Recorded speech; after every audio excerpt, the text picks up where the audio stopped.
ധാരാളം പ്രത്യേകതകളുള്ള ഒരു സംഗമമാണ് ഇത് കയറിയപ്പോൾ തന്നെ മനസ്സിലായി.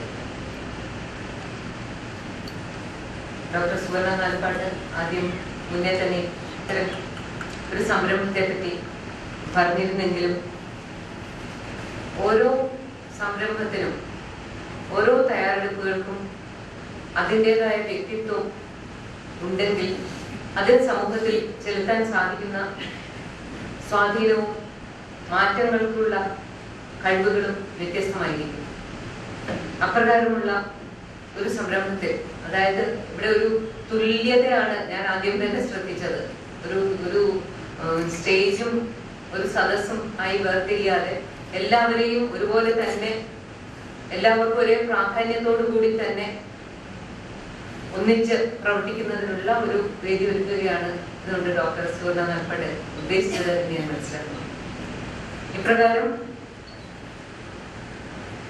മുന്നോട്ടുള്ള നമ്മുടെ പാതയിൽ എപ്പോഴും ഒരു തിരിഞ്ഞുനോട്ടമില്ലെങ്കിൽ, അതായത് സ്വന്തം വേരുകളും എവിടെ നിന്ന് തുടങ്ങി എന്നുള്ളതിനെ പറ്റി കൃത്യമായ ബോധവുമില്ലെങ്കിൽ മുൻപോട്ട് പോകുന്നത് എപ്പോഴും അപകടത്തിലേക്കായിരിക്കും എത്തിച്ചേരുക.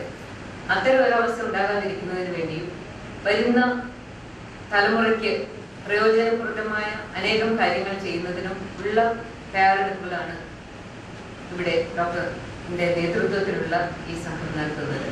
ഇതിന് ജില്ലാ ഭരണകൂടത്തിന്റെ ഭാഗത്തു നിന്നുള്ള എല്ലാ സപ്പോർട്ടുകളും ഉണ്ടായിരിക്കും എന്ന് മാത്രം പറഞ്ഞുകൊണ്ട് ഞാൻ എന്റെ വാക്ക് ചുരുക്കട്ടെ.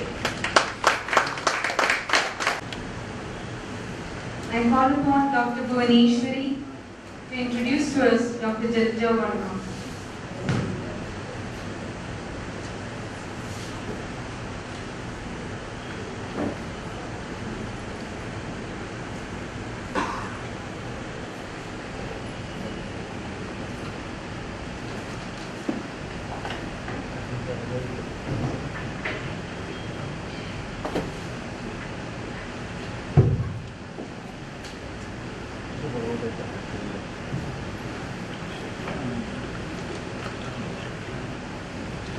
ഇവിടെ സന്നിഹിതരായിട്ടുള്ള എല്ലാ മഹത് വ്യക്തികൾക്കും എൻ്റെ വിനീതമായ നമസ്കാരം. ഇന്ന് ഡോക്ടർ സുവർണ നാലപ്പാട് എഡ്യൂക്കേഷണൽ ആൻഡ് റിസർച്ച് ട്രസ്റ്റിൻ്റെ 2ാമത്തെ വാർഷികമാണ്. ഈ ട്രസ്റ്റിൻ്റെ പ്രവർത്തനങ്ങളിൽ പങ്കുചേരാൻ കഴിയുന്നത് തന്നെ ഞാൻ വലിയൊരു ഭാഗ്യമായിട്ട് ഞാൻ വിചാരിക്കുന്നു. എൻ്റെ കർത്തവ്യമെന്ന് ഡോക്ടർ ജലജ വർമ്മ ടീച്ചർ സുവർണ നാലപ്പാട് ട്രസ്റ്റ് അവർ ഏർപ്പെടുത്തിയിട്ടുള്ള പുരസ്കാരം ഏറ്റവും ഡിസർവിംഗ് ആയിട്ടുള്ളത് ടീച്ചറാണ്. ടീച്ചറെ തിരഞ്ഞെടുത്തിരിക്കുകയാണ്. ടീച്ചറെ ഒന്ന് പരിചയപ്പെടുത്തലാണ് എൻ്റെ കർത്തവ്യം. എനിക്ക് ടീച്ചറെ പരിചയപ്പെടുത്തുന്നതിൽ വളരെയധികം സന്തോഷമുണ്ട്. ഏകദേശം 32 വർഷത്തോളം ടീച്ചറായിട്ട് അടുപ്പമുണ്ട്. ടീച്ചറുടെ ഫാമിലിയായിട്ടും അടുപ്പമുണ്ട്. ഞാൻ വിമൻസ് കോളേജിൽ BA-ക്കും MA-ക്കും പഠിക്കുമ്പോൾ ടീച്ചർ അവിടെ ഉണ്ടായിരുന്നു. ഞങ്ങൾക്ക് ക്ലാസ് ഒക്കെ എടുത്തിട്ടുണ്ട്. അത്രയും ആ ഒരു റിലേഷൻഷിപ്പ് ഇപ്പോഴും ഞാൻ കീപ്പ് ചെയ്യുന്നുണ്ട്. ഒരു വിദ്യാർത്ഥിനി, ഒരു അധ്യാപിക എന്നുള്ള ഒരു നിലയിലല്ലാതെ ഒരു സിസ്റ്റർലി അഫെക്ഷനായിട്ടാണ് എനിക്ക് കൂടുതലും ടീച്ചറുടെ അടുത്ത് ഇടപെടുമ്പോൾ തോന്നിയിട്ടുള്ളത്.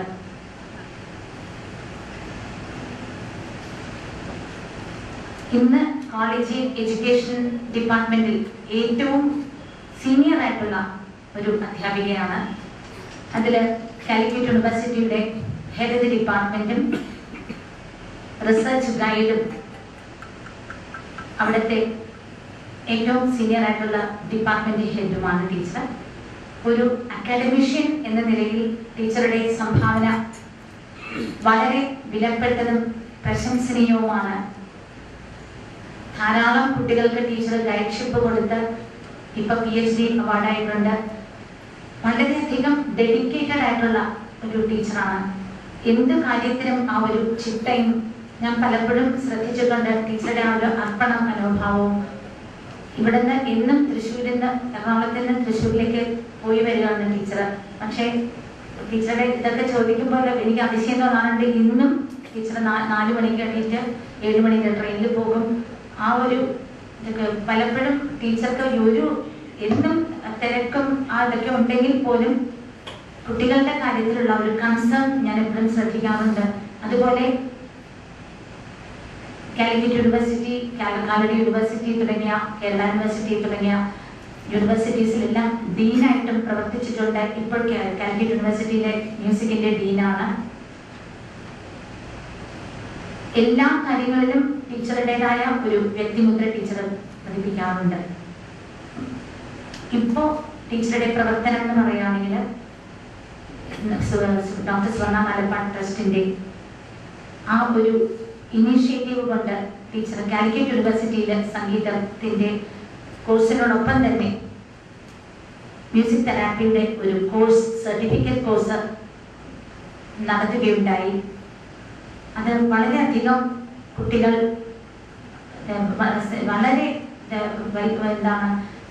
വളരെ ഇഷ്ടപ്പെട്ട ഒരു മേഖലയായിട്ട് അവരുടെ ആ കുട്ടികളുടെ പ്രവർത്തനവും നമുക്ക് വിലയിരുത്തുമ്പോൾ ഈ മ്യൂസിക് തെറാപ്പി കോഴ്സ് എന്ന് പറഞ്ഞാൽ അത്രയധികം ഡെഡിക്കേഷൻ ഉള്ളവർക്ക് മാത്രമേ അതിലെന്തെങ്കിലും നമുക്ക് മനസ്സിലാക്കിയെടുത്ത് നമ്മളുടേതായ ആ ഒരു രീതിയിൽ നമുക്ക് ചെയ്യാൻ സാധിക്കുള്ളൂ.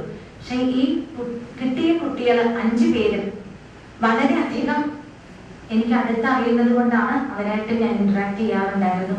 അതുകൊണ്ട് ആ കുട്ടികളുടെയും പ്രവർത്തനം, അവരുടെ ഏറ്റെടുത്ത പ്രോജക്ട്സ്, ഇപ്പൊ മെഡിക്കൽ കോളേജിലെ കാർഡിയോളജി വിഭാഗത്തിലും നെഫ്രോളജി വിഭാഗത്തിലുമായിട്ടാണ് ഈ 5 പേര് അവരുടെ മ്യൂസിക് തെറാപ്പിയുടെ പ്രോജക്റ്റ് ചെയ്തത്.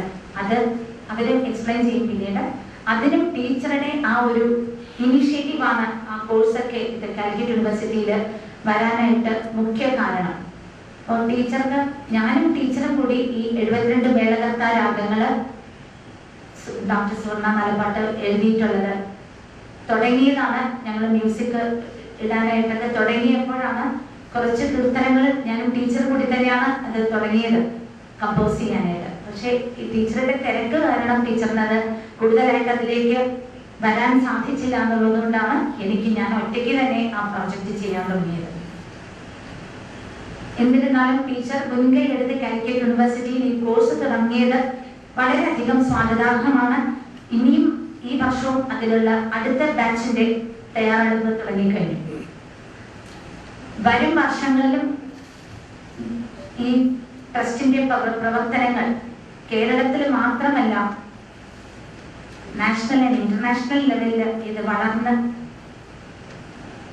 സുവർണയുടെ സ്വപ്നങ്ങളെല്ലാം സാക്ഷാത്കരിക്കട്ടെ എന്ന് ഞാൻ ജഗദീശ്വരനോട് പ്രാർത്ഥിച്ചുകൊണ്ട് ഞാൻ എന്റെ വാക്കുകൾ ഉപസംഹരിക്കും.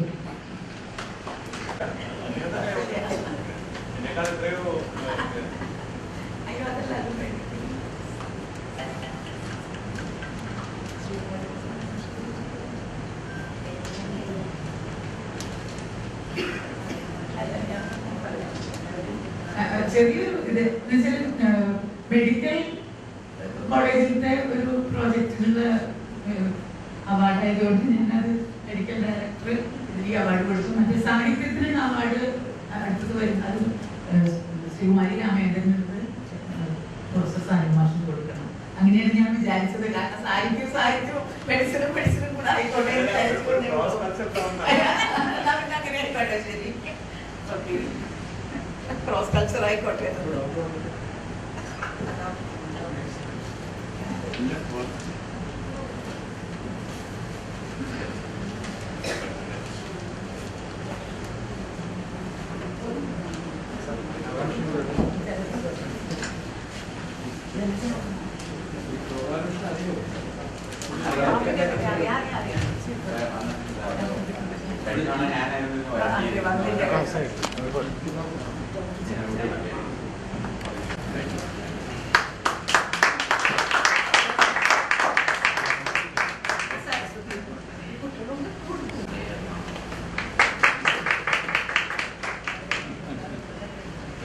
എന്നെ ഇവിടെ വിളിച്ചുകൊണ്ടുപോയി എനിക്ക് ഡോക്ടർ സുവർണ്ണ പാട്ടനോട് കയ്യിൽ നന്ദിയുണ്ട്. അതെനിക്ക് ഞാൻ അർഹനാണോ എന്ന് എനിക്ക് നല്ല തീർച്ചയില്ല. കാരണം 4 വർഷം മുമ്പേ ആരോഗ്യ സർവകലാശാലയുടെ വൈസ് ചാൻസലറായിട്ട് സ്ഥാനമേറ്റ അധികം താമസിക്കാതെ ഡോക്ടർ സുവർണനാഥന്റെ വളരെ ശക്തിയുക്തം വാദിച്ചു ഈ മ്യൂസിക് തെറാപ്പി എങ്ങനെയെങ്കിലും നമ്മുടെ ഒരു പഠന വിഷയമാക്കണമെന്ന്. ഞാനത് ശ്രമിക്കാതെയല്ല, പക്ഷേ അത് നടപ്പിലാക്കാൻ സാധിച്ചില്ല. കാരണം ഒരു പുതിയ യൂണിവേഴ്സിറ്റിയുടെ സ്ഥാപിക്കുന്നതിന് അതിന്റെ അടിസ്ഥാന സൗകര്യങ്ങൾ ഏർപ്പെടുന്നതിന്റെ ഇടയിൽ ഇത്രയും, അതായത് 250 കോളേജുകളുടെ വലിയൊരു യൂണിവേഴ്സിറ്റിയാണ് സംസ്ഥാനത്തിൽ ആകമാനം വ്യാപിച്ചു കിടക്കുന്നത്. അപ്പൊ അതിന്റെ ബന്ധപ്പാടിൽ പിന്നെ ഒരുപാട് വേറെ പ്രാരംഭങ്ങളുണ്ടായിരുന്നു. അത് ബഹുമാനപ്പെട്ട എനിക്ക് അറിയാം. അതുകൊണ്ട് ഇതിലേക്ക് അധികം ശ്രദ്ധ ചെലുത്താൻ സാധിച്ചില്ല. പക്ഷെ എനിക്ക് തോന്നുന്നത്, ഞാനിപ്പോ മെഡിക്കൽ കൗൺസിലെ ബോർഡ് ഓഫ് ഗവർണൻസ് ആയിരുന്നപ്പോൾ മെഡിക്കൽ കൗൺസിൽ കൂടെ അത് കൊണ്ടുവരാനും ശ്രമിച്ചു. പക്ഷെ അതൊന്നും അത്ര സ്വീകാര്യമായിരുന്നില്ല ആർക്കും. പക്ഷെ ഒരു പക്ഷെ നമുക്ക് ചെയ്യാൻ സാധിക്കുന്നത് അലൈഡ് ഹെൽത്ത് സയൻസസിന്റെ ഒരു ഫാക്കൽറ്റി ആയിട്ട്, faculty of allied health sciences പറഞ്ഞ ആരോഗ്യ സർവകലാശാലയിൽ ഒരു ഫാക്കൽറ്റി ഉണ്ട്. അതിന്റെ കീഴിൽ ഏതെങ്കിലും ഒരു ഇൻസ്റ്റിറ്റ്യൂഷൻ ഒരു സിലബസ് ഉണ്ടാക്കി യൂണിവേഴ്സിറ്റിക്ക് തരികയാണെങ്കിൽ അതനുസരിച്ച് നമുക്കൊരു കോഴ്സ് തുടങ്ങാം. അതിന് ഈ റെഗുലേറ്ററി കൗൺസിൽസിനെയോ ആരെയും അതിന് നോക്കേണ്ട കാര്യമില്ല. അഡ്മിഷൻ എൻ്റെ അഭിപ്രായത്തിൽ എല്ലാവർക്കും ഓപ്പൺ ആയിരിക്കണം. മെഡിക്കൽ ഗ്രാജുവേറ്റ്സിന് മാത്രമല്ല, നഴ്സിംഗ് ഗ്രാജുവേറ്റ്സിനും നോൺ ഹെൽത്ത് പ്രൊഫഷണൽ ആയിട്ടുള്ള ആൾക്കാർ കൂടി, അതായത് ആർക്കെല്ലാം അതിന് താല്പര്യമുണ്ടോ, അതിന് ധാരാളം താല്പര്യമുണ്ട്, അതിന് തയ്യാറുമായിട്ടുള്ള ആൾക്കാർക്ക് വേണ്ടിയുള്ള ഒരു കോഴ്സായിട്ട് ഇത് രൂപപ്പെടുത്തിയെടുക്കാൻ സാധിക്കുകയാണെങ്കിൽ അത് വളരെ നന്നായിരിക്കും. ഇത് പറഞ്ഞുകൊണ്ട് വരുമ്പോൾ എനിക്ക് ഇതിനെപ്പറ്റി ഒന്നും കൂടുതലായിട്ട് ചെയ്യാൻ സാധിക്കില്ല. കാരണം 3 മാസത്തിനുള്ളിൽ ഞാൻ പടിയിറങ്ങാൻ പോവുകയാണ്. പക്ഷെ തീർച്ചയായിട്ടും എൻ്റെ അനുഗാമിയായി വരുന്ന അടുത്ത വൈസ് ചാൻസലർ ശ്രദ്ധിക്കുകയാണെങ്കിൽ ഞാൻ തീർച്ചയായിട്ടും അദ്ദേഹത്തിനോടോ അവരോടോ ഞാൻ അതിനെപ്പറ്റി തീർച്ചയായിട്ടും സംസാരിക്കാം. എനിക്ക് ഈ ഡോക്ടർ നമ്മളെ മാത്രം കൺവിൻസ് ആയ പോരല്ലോ, മറ്റുള്ളവരെ കൺവിൻസ് ചെയ്യണം. അതുപോലെ തന്നെ ഏതെങ്കിലും ഈ യൂണിവേഴ്സിറ്റിയുടെ ഇപ്പോഴത്തെ റെഗുലേഷൻസ് പ്രകാരം ഏതെങ്കിലും ഒരു ഇൻസ്റ്റിറ്റ്യൂഷൻ വഴിയേ ഈ പുതിയ കോഴ്സുകൾ സ്ഥാപിക്കാൻ സാധിക്കുള്ളൂ. കാരണം യൂണിവേഴ്സിറ്റിയുടെ തന്നെ കോൺസ്റ്റിറ്റ്യൂവന്റ് കോളേജസ് അതിന് പ്രൊവിഷൻ ഉണ്ടെങ്കിലും അടുത്ത കാലത്തൊന്നും അതിന് അത് പറ്റുമെന്ന് എനിക്ക് തോന്നുന്നില്ല. പിന്നെ തുടക്കത്തിലെ ബഹുമാനപ്പെട്ട MLA പറഞ്ഞു ഈ ആരോഗ്യ നിലവാരം അത് കോളേജുകളിൽ കൂടി പോകണം, ഡോക്ടർമാർ കൂടി പോകണം. പക്ഷെ കൂടുതൽ അനാരോഗ്യമായിട്ട് വരുന്നതാണ്. ഞാൻ തീർച്ചയായിട്ടും വളരെയധികം യോജിക്കുന്ന ഒരു കാര്യമാണ്. എനിക്ക് യാതൊരു അസ്ഥിയതയില്ല അത് കേട്ടോണ്ട്. ബിക്കോസ് ഞാൻ പറഞ്ഞു കഴിഞ്ഞാൽ ആരും കേൾക്കുന്നില്ല. ഞാൻ പറയാറുണ്ട്, ഇത് ഈ നമ്മുടെ ഈ ക്യൂറേറ്റീവ് മെഡിസിന്റെ അതിപ്രസരണം കാണുന്നത് ഈ പ്രിവെന്റീവ് മെഡിസിന്റെ ആർക്കും ശ്രദ്ധയിലുണ്ട്. അപ്പൊ ശരിക്കും വേണ്ടത് ആർക്കും സുഖം വരാത്ത വിധത്തിലുള്ള രോഗപ്രതിരോധ കാര്യങ്ങളാണ് നമുക്ക് ചെയ്യേണ്ടത്. അങ്ങനെ വന്നു കഴിഞ്ഞാൽ നമുക്ക് ആദ്യം ഡോക്ടർമാരുടെ നമ്പർ കൂട്ടേണ്ട ആവശ്യമില്ല, പിന്നെ കോളേജ് കൂട്ടേണ്ട ആവശ്യമില്ല, യൂണിവേഴ്സിറ്റിയുടെ ആവശ്യമില്ല, വൈസ് ചാൻസലറുടെ ആവശ്യമില്ല. നേരെ മറിച്ച് പിന്നെ പ്രാഥമിക ആരോഗ്യങ്ങൾ ഊന്നിക്കൊണ്ടുള്ള പ്രവർത്തനങ്ങൾ അത് ഹെൽത്ത് ഡിപ്പാർട്ട്മെന്റ് അല്ലെങ്കിൽ ഹെൽത്ത് സർവീസസ് മാത്രം ചെയ്യുന്നതല്ല, എല്ലാവരും കൂടി PWD, ഇറിഗേഷൻ ഡിപ്പാർട്ട്മെന്റ് ഒരുപാട് ഒന്നിച്ച് പ്രവർത്തിച്ചു കഴിഞ്ഞാൽ മാത്രമേ ശരിയായിട്ട് നമുക്ക് ആരോഗ്യം പരിപാലനം നടക്കുള്ളൂ. അതിനു വേണ്ടിയാണ് നമ്മൾ ശ്രമിക്കുന്നത്. അത് നമ്മളിവിടെ ഇരിക്കുന്ന വയസ്സന്മാർ എത്ര പേര് ആ ഒരു കാലത്തുണ്ടാവുമെന്ന് അറിഞ്ഞുകൂടാ. പക്ഷെ അതില്ലാത്തടത്തോളം കാലം ഇങ്ങനെ ഡോക്ടർമാരുടെ എണ്ണം കൂടും, ആശുപത്രികളുടെ എണ്ണം കൂടും, രോഗങ്ങളുടെ എണ്ണം കൂടും. അതുകൊണ്ട് തീർച്ചയായിട്ടും അദ്ദേഹം പറഞ്ഞത് ഞാൻ അഗ്രി ചെയ്യുന്ന ഒരു ആളാണ്. എന്തായാലും അസുഖകരമായ കാര്യങ്ങൾ പറയേണ്ട ഒരു സന്ദർഭമാണ് ഇത്. ഡോക്ടർ ജലജ അവർക്ക് എൻ്റെ അഭിനന്ദനങ്ങൾ.